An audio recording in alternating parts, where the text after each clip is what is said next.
Հովհաննիսյանը ասաց, որ մենք ուզում ենք հյուսիս-հարավի շինարարությունը, օրինակ տարբեր երկրների հզոր շինարարական կազմակերպությունների հետ գնան ասեն Հայաստանում կա այսպիսի մի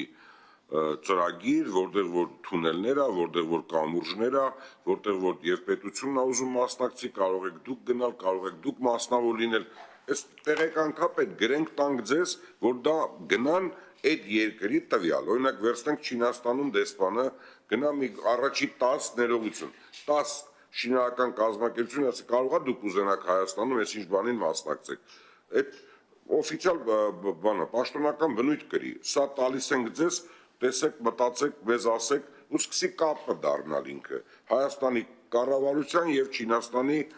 մասնավորի եւ կառավարության միջև, մյուսը Ֆրանսիայում ա, մյուսը Բելգիայում ա, մյուսը Հոլանդիայում ա, այստեղ պետք է մենք ու վերջում դուք պետք է գաք, ստեղ ասեք գիտեք ինչ կա, մեր այսինչ երկրի դեսպանը, SSS կազմակերպությունների հետ հանդիպել է, SSS զրույցներն ա ունեցել, այս հատվածում այս կազմակերպությունը չի ցանկացել, այս կազմակերպությունը ցանկացել է, այս ինչ պայից հրաժարվել է, այս կազմակերպությունն էլ գալիս է միջևերջ ուզում է Հայաստանում ներդրում անի։ Կարող ենք սենց մի փոխհարաբերություն ունենալ պետություն, դեսպանատներ եւ կազմակերպություններ, ինչպես եւ մեր պետական կառույցներում բավականին շատ կապիտալ ունենք, շենքշինություններ, կազմակերպություններ, որոնք որ նույնպես սպասում են տերերին, որ գան ձեռք բերեն, ներդրում կատարեն, աշխատատեղեր ստեղծեն։ Շնորհակալություն։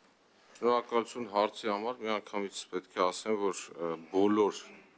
խոշոր ծրագրերը եւ ոչ միայն խոշոր, ենթակառուցվածքային ծրագրերը պաշտոնապես ներկայացում են գործընկեր երկրներին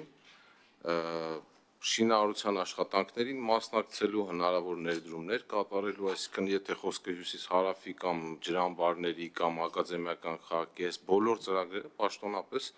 տեղեկացվում են մասնակցության շատ մեծ հետաքրքրություն կա, այսինքն մանավանդ շինարարական աշխատանքների